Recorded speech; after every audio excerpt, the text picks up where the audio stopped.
क्या आपके पैर हमेशा बर्फ जैसे ठंडे रहते हैं, यहां तक कि गर्मियों में भी कंबल के नीचे? क्या आप इसे बढ़ती उम्र का असर मानते हैं या बस अपने शरीर की बनावट समझते हैं? लेकिन क्या हो अगर मैं आपसे कहूं कि आपके पैर आपको एक जरूरी संदेश देने की कोशिश कर रहे हैं? आज हम जानेंगे कि आपके पैर लगातार ठंडे क्यों रहते हैं और समझेंगे कि इसमें उम्र का कोई लेना देना नहीं है। मैं वादा करता हूं, आप इस दिखने में भले ही हानिरहित लगने वाले लक्षण को एक नए नजरिए से देखेंगे। तो चलिए, एक सरल सी बात से शुरू करते हैं। हमारा शरीर एक विशाल महानगर की तरह है और रक्त संचार प्रणाली उसकी परिवहन व्यवस्था। दिल एक मुख्य वितरण केंद्र की तरह काम करता है और रक्त एक कुरियर सेवा है जो ऑक्सीजन और पोषक तत्व दूर दराज के हर कोने तक पहुंचाती है। लेकिन क्या होता है जब सड़कों पर ट्रैफिक जाम लग जाता है या कुरियरों के पास अंतिम बिंदु तक पहुंचने के लिए पर्याप्त ऊर्जा नहीं होती? तो आइए कल्पना करें कि हमारा शरीर एक बहुत बड़ा जीवंत शहर है। इस शहर में हमारा दिल इसका मुख्य ऊर्जा और वितरण केंद्र है और रक्त संचार प्रणाली सड़कों का एक जटिल नेटवर्क है। चौड़ी धमनियों जैसे बड़े रास्तों से लेकर केशिकाओं जैसी महीन गलियों तक, इन सड़कों पर चौबीसों घंटे कुरियर दौड़ते रहते हैं। ये हमारा रक्त है। वे शहर के हर कोने, हर घर तक गर्मी, ऑक्सीजन और पोषक तत्व पहुंचाते हैं। अब इस महानगर में कुछ सबसे दूर के इलाके भी हैं। असल मायनों में शहर की सरहदें। ये हमारे पैर और हाथ है। वे केंद्रीय गर्मी वितरण केंद्र से सबसे अधिक दूरी पर स्थित है। और जब भी आपूर्ति प्रणाली में कोई गड़बड़ होती है, कारण चाहे जो भी हो, ये इलाके सबसे पहले प्रभावित होते हैं। शरीर एक बुद्धिमान महापौर की तरह संकट की स्थिति में संसाधनों को फिर से बांटता है। वह कहता है, ठीक है, सारी गर्मी और ऊर्जा सबसे पहले केंद्रीय जीवन के लिए अत्यंत आवश्यक अंगों जैसे दिमाग, दिल और शरीर के अंदरूनी अंगों को दी जाए, और दूर के इन हिस्सों तक संसाधन केवल बचे हुए रूप में ही पहुंच पाते हैं। रक्त उन तक कितनी मात्रा में नहीं पहुंच पाता कि वहां का तापमान सामान्य और आरामदायक बना रह सके। यही वजह है कि हमारे पैर और हाथ सबसे पहले खतरे का संकेत देते हैं और बर्फ की तरह ठंडे पड़ जाते हैं। इन रुकावटों का सबसे पहला और मुख्य कारण हमारी ही रक्तवाहिकाओं यानी सड़कों का सिकुड़ना है। आइए हम अपने हाईवे वाले उदाहरण पर फिर से लौटें। जरा सोचिए, शहर के बाहर की ओर जाने वाला एक चौड़ा 4 लेन का हाईवे मरम्मत के बहाने अचानक बंद कर दिया गया है। अब आवागमन के लिए केवल एक ही बेहद संकरी लेन बची है। क्या होगा? बिल्कुल सही, एक भयंकर ट्रैफिक जाम लग जाएगा। गाड़ियों का प्रवाह कछुए की चाल से भी धीमा हो जाएगा। ठीक यही प्रक्रिया हमारे शरीर में भी होती है। जब हमारी धमनियां और केशिकाएं सिकुड़ती हैं, तो उनके अंदर का रास्ता छोटा हो जाता है। गर्म ऑक्सीजन से भरपूर खून शारीरिक रूप से आपके पैरों और हाथों की उंगलियों तक जरूरी मात्रा में पहुंच ही नहीं पाता।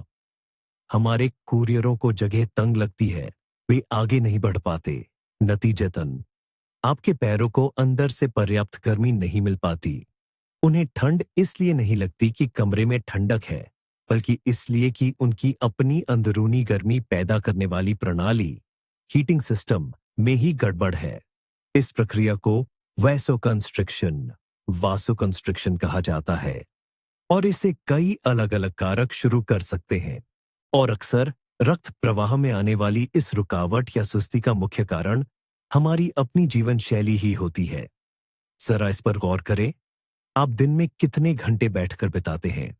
अपनी डेस्क पर, गाड़ी चलाते हुए या शाम को सोफे पर टीवी देखते हुए?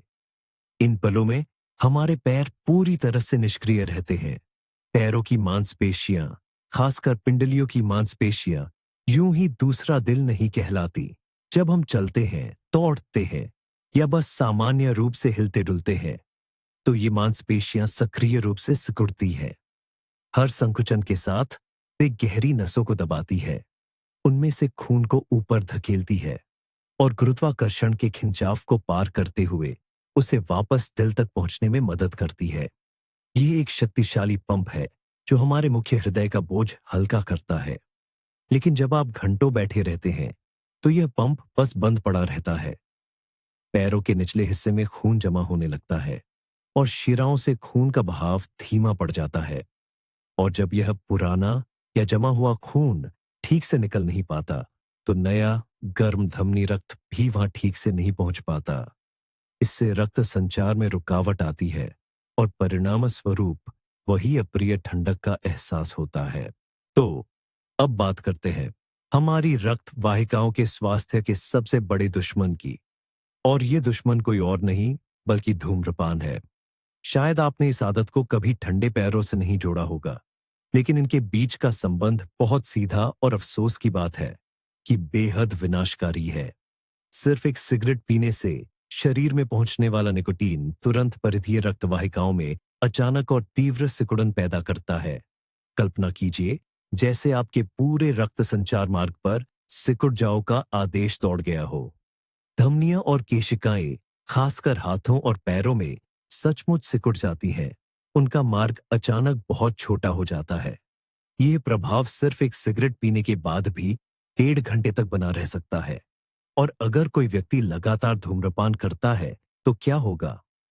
उसकी रक्त वाहिकाएं पुरानी सिकुड़न की स्थिति में रहती हैं। हाथों और पैरों जैसे अंगों में रक्त संचार हमेशा बाधित रहता है। एक धूम्रपान करने वाले के शरीर के लिए यह ऐसा है जैसे कोई एक विशाल घर को पतली बंद पाइपों के जरिए गर्म करने की कोशिश कर रहा हो। जाहिर है सबसे दूरस्थ कमरों तक यानी पैरों की उंगलियों तक गर्मी बस नहीं पहुंच पाएगी। और यह तो सिर्फ तात्कालिक प्रभाव है। हम उस दीर्घकालिक नुकसान की बात ही नहीं कर रहे हैं जो निकोटीन रक्त वाहिकाओं की दीवारों को पहुंचाता है, जिससे वे कमजोर और कम लचीली हो जाती हैं। गलत खानपान भी इसमें एक बड़ी भूमिका निभाता है, खासकर अगर आप ज्यादा तला हुआ, चिकनाई वाला और प्रोसेस्ड खाना खाते हैं। इसका मुख्य कारण है तथाकथित बुरे कोलेस्ट्रॉल की अधिकता। ये कैसे काम करता है, इसे समझने के लिए एक आम पानी के पाइप की कल्पना कीजिए। अगर आप सालों तक उसमें चिकनाई डालते रहे, तो उसकी अंदरूनी दीवारों पर चिपचिपी परतें जमने लगेंगी। समय के साथ यह परत और मोटी होती जाएगी और पानी के निकलने का रास्ता संकरा होता जाएगा।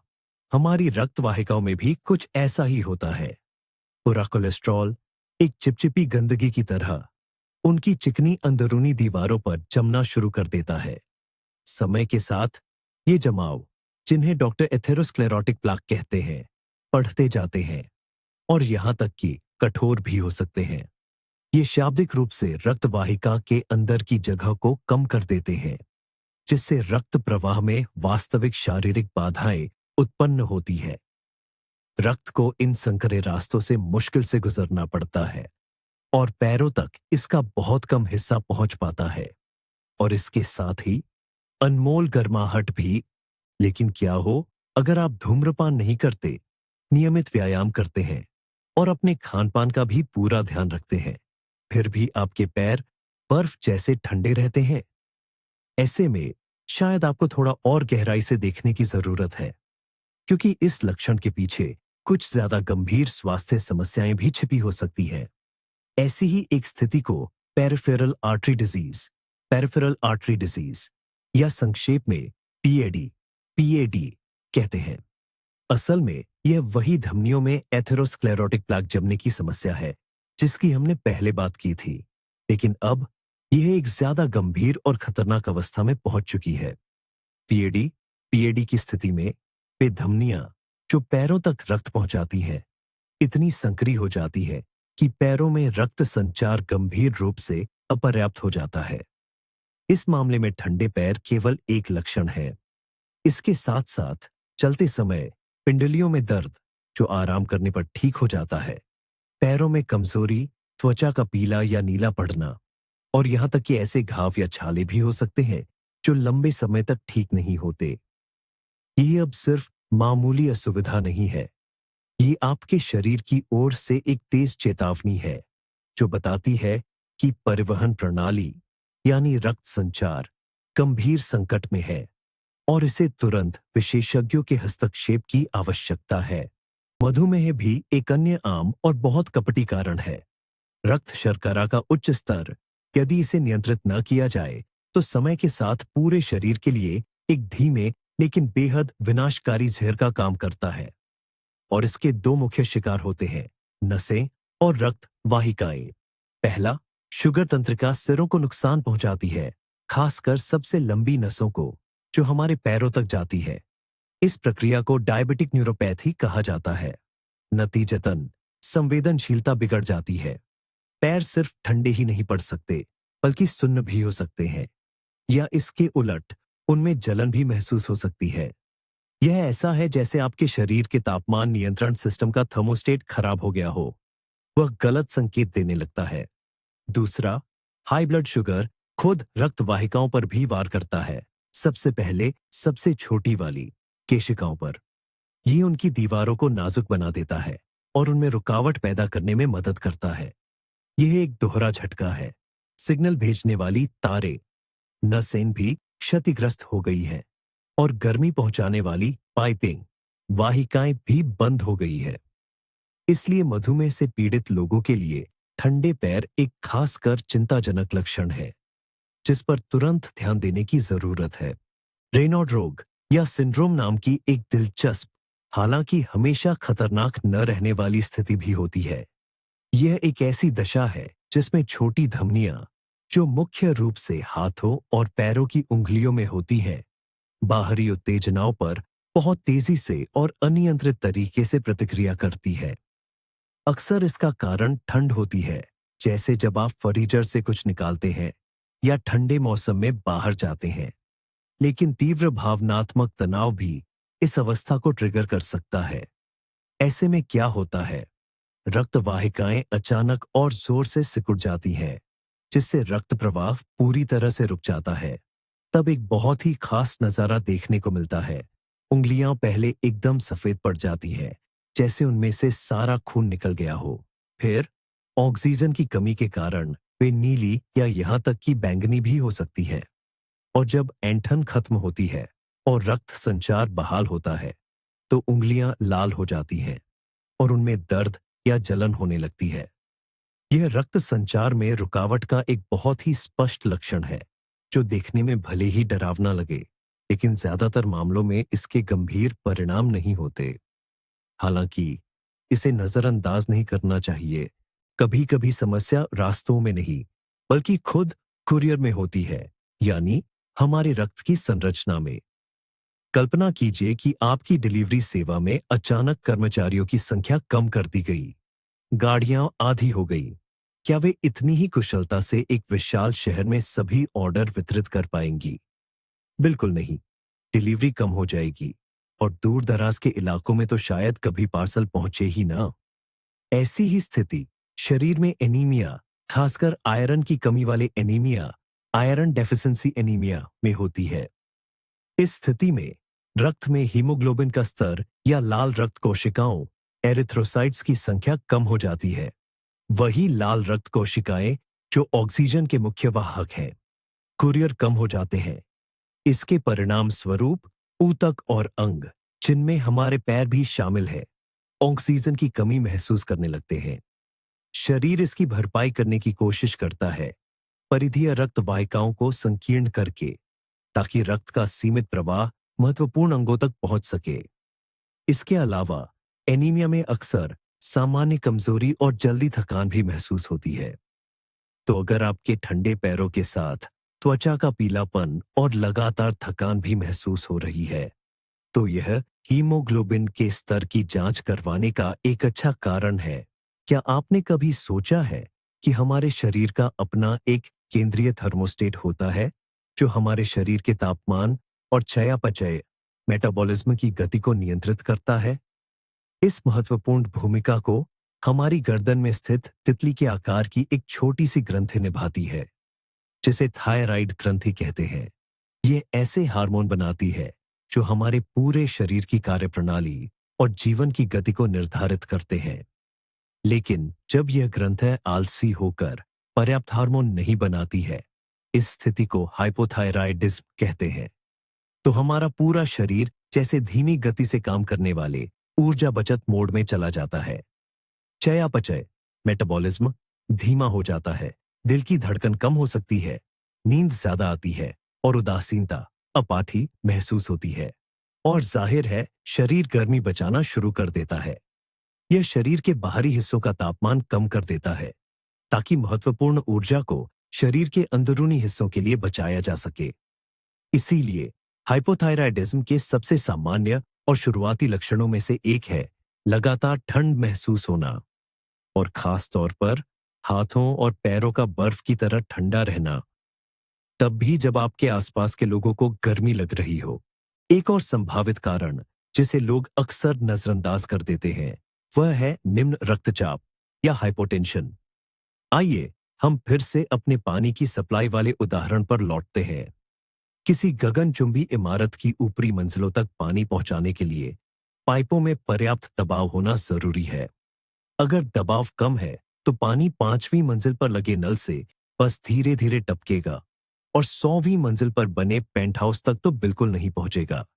हमारे शरीर में इस दबाव का काम रक्तचाप करता है। यह वह ताकत है जिससे दिल खून को धमनियों में धकेलता है।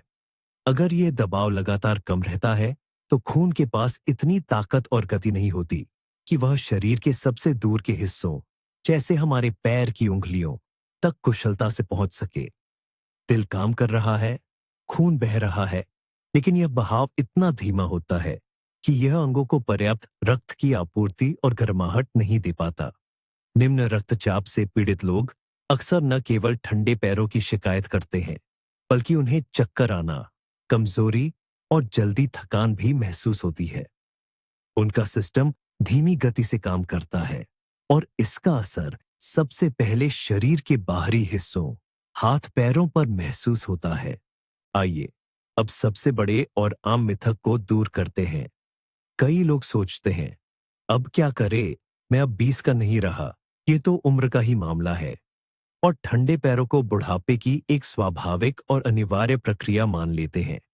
लेकिन यह एक बहुत बड़ी और बुनियादी गलती है। उम्र अपने आप में ठंडे पैरों का सीधा कारण नहीं होती। पैरों में ठंड लगना बुढ़ापे का कोई अनिवार्य लक्षण नहीं है। हाँ, लेकिन उम्र एक बहुत बड़ा और महत्वपूर्ण जोखिम कारक जरूर है। यह वह समय है जिसके दौरान हमारी जीवन शैली के नतीजे जमा होते रहते हैं और कई पुरानी बीमारियां विकसित होने का मौका पा लेती हैं। समय के साथ हमारी रक्त वाहिकाओं, ब्लड वेसल्स की दीवारें सचमुच अपनी लोच, इलास्टिसिटी खो सकती हैं। एथेरोस्क्लेरोसिस एथेरोस्क्लेरोसिस होने की संभावना काफी बढ़ जाती है, जिसके बारे में हम पहले भी बात कर चुके हैं। टाइप 2 डायबिटीज या थायराइड से जुड़ी समस्याओं का जोखिम भी बढ़ जाता है। असल में उम्र खुद कोई बीमारी नहीं है, बल्कि यह एक उत्प्रेरक, कैटलिस्ट का काम करती है, जो हमें उन सभी कारणों के प्रति और ज्यादा संवेदनशील बना देती है जिनकी हमने पहले चर्चा की है। तो मुख्य बात यह है कि यह आपके पासपोर्ट में लिखी उम्र नहीं, बल्कि आपकी रक्त वाहिकाओं और पूरे शरीर का स्वास्थ्य है। क्या आप जानते हैं कि आप कितना पानी पीते हैं? यह भी आपके पैरों के तापमान को प्रभावित कर सकता है। जी हां, साधारण पानी की कमी पैरों में हमेशा ठंड लगने का एक और छिपा हुआ कारण बन सकती है। आइए समझते हैं कि यह कैसे काम करता है। हमारा खून 90% से भी ज्यादा पानी से बना होता है। जब शरीर में पानी की कमी होती है, तो वह अपने बचे हुए पानी को रोकने की पूरी कोशिश करता है। नतीजतन खून गाढ़ा और चिपचिपा हो जाता है।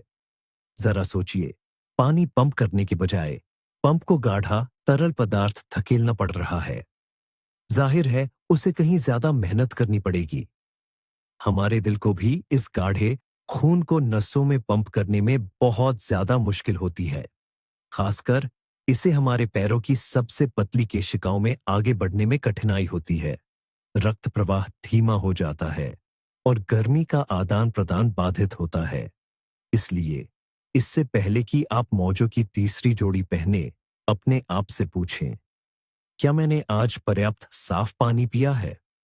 कभी कभी समस्या का समाधान जितना लगता है, उससे कहीं ज्यादा आसान होता है। हम में से कई लोगों के लिए सामान्य बन चुका लगातार तनाव भी अपनी कपटपूर्ण भूमिका निभाता है। जब हम घबराते हैं, चिंतित होते हैं या किसी खतरे का सामना करते हैं तो हमारा शरीर तुरंत लड़ो या भागो की प्राचीन जीवन रक्षा प्रणाली को सक्रिय कर देता है। खून में तनाव हार्मोन, खासकर एड्रेनालाइन और कोर्टिसोल की एक बड़ी मात्रा प्रवाहित होती है। इनका मुख्य काम बचाव के लिए सभी संसाधनों को जुटाना होता है। इसके लिए क्या जरूरी है? अधिकतम खून महत्वपूर्ण अंगों तक पहुंचाना, दिमाग तक ताकि तेजी से सोचा जा सके, दिल तक ताकि वह ज्यादा तेजी से धड़के, और बड़ी मांसपेशियों तक ताकि भागा जा सके या मुकाबला किया जा सके। लेकिन शरीर ये खून कहां से लेता है? ये इसे शरीर के बाहरी हिस्सों से लेता है। ये हार्मोन त्वचा, हाथों और पैरों की रक्त वाहिकाओं में तेजी से सिकुड़न पैदा करते हैं। शरीर मानो कहता है, अभी उंगलियों को गर्म करने की जरूरत नहीं, अभी तो बस जिंदा रहना है। अगर तनाव एक बार की घटना है तो सब कुछ जल्दी ही सामान्य हो जाता है। लेकिन दीर्घकालिक तनाव में हाथ पैरों की रक्त वाहिकाएं लगातार सिकुड़ी हुई अवस्था में रह सकती हैं, जिसके कारण ठंडक महसूस होती है। एक दिलचस्प बात है, पुरुषों की तुलना में महिलाओं को ठंडे पैरों की शिकायत ज्यादा होती है और इसके पीछे कई शारीरिक कारण हैं। पहला कारण है हार्मोन। महिला हार्मोन एस्ट्रोजन शरीर की बाहरी रक्त वाहिकाओं को प्रभावित करता है, जिससे वे तापमान में बदलाव के प्रति ज्यादा संवेदनशील हो जाती है।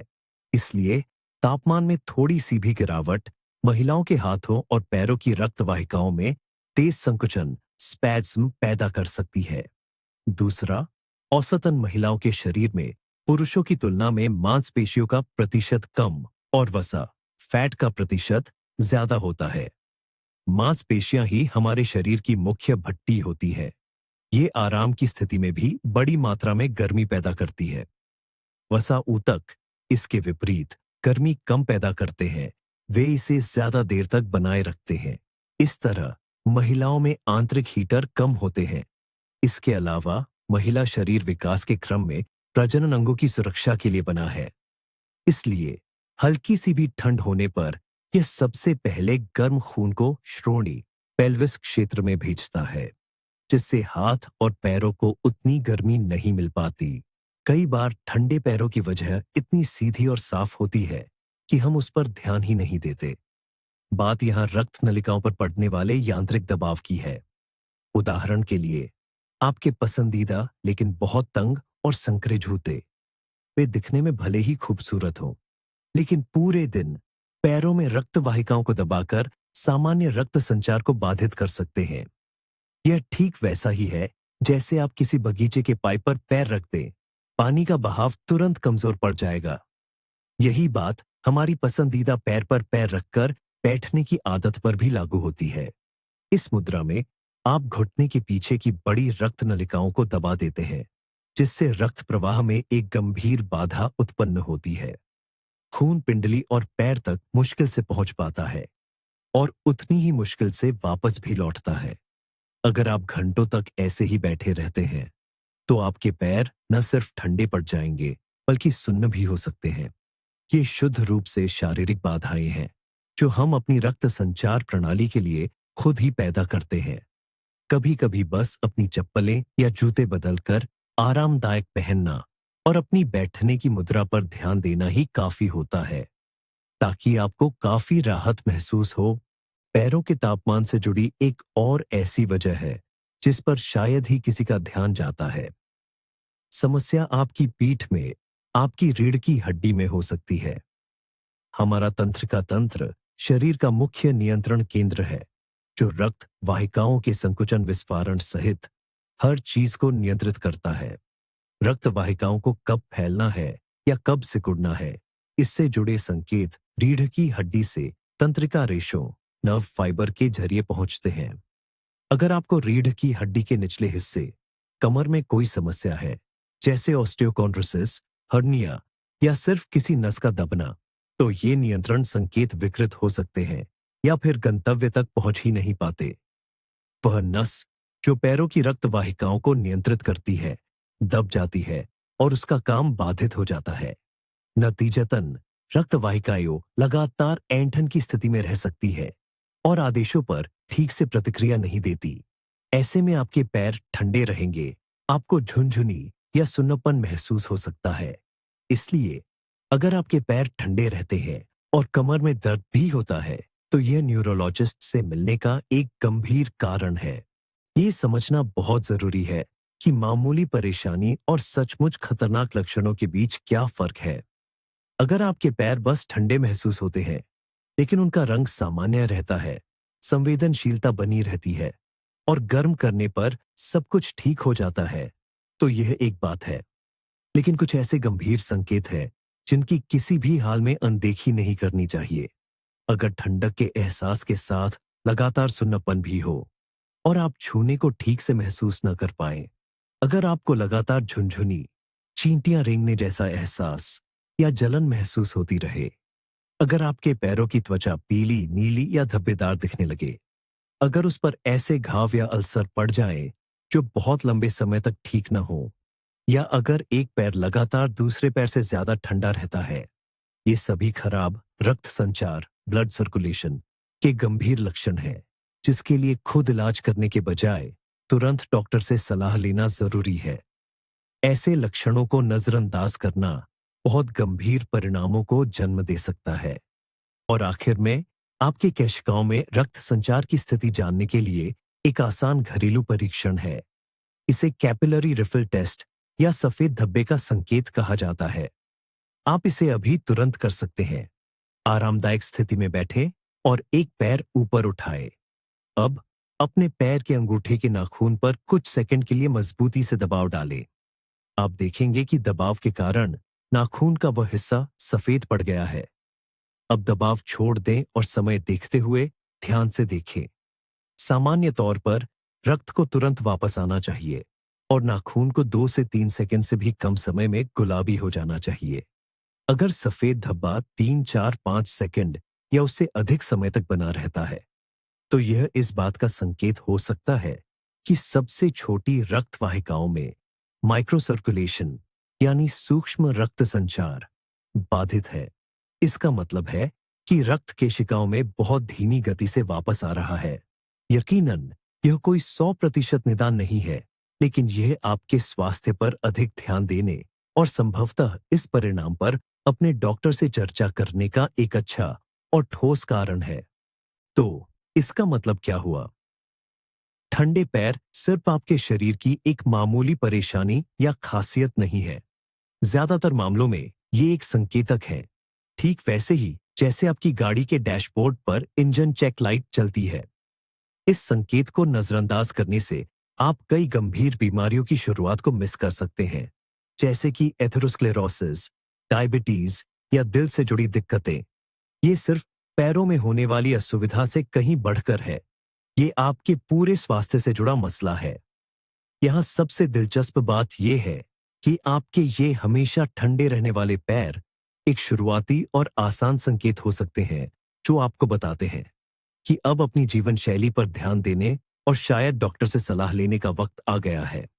याद रखें, आपका शरीर आपसे लगातार बातें करता रहता है और ठंडे पैर उसी की एक भाषा है।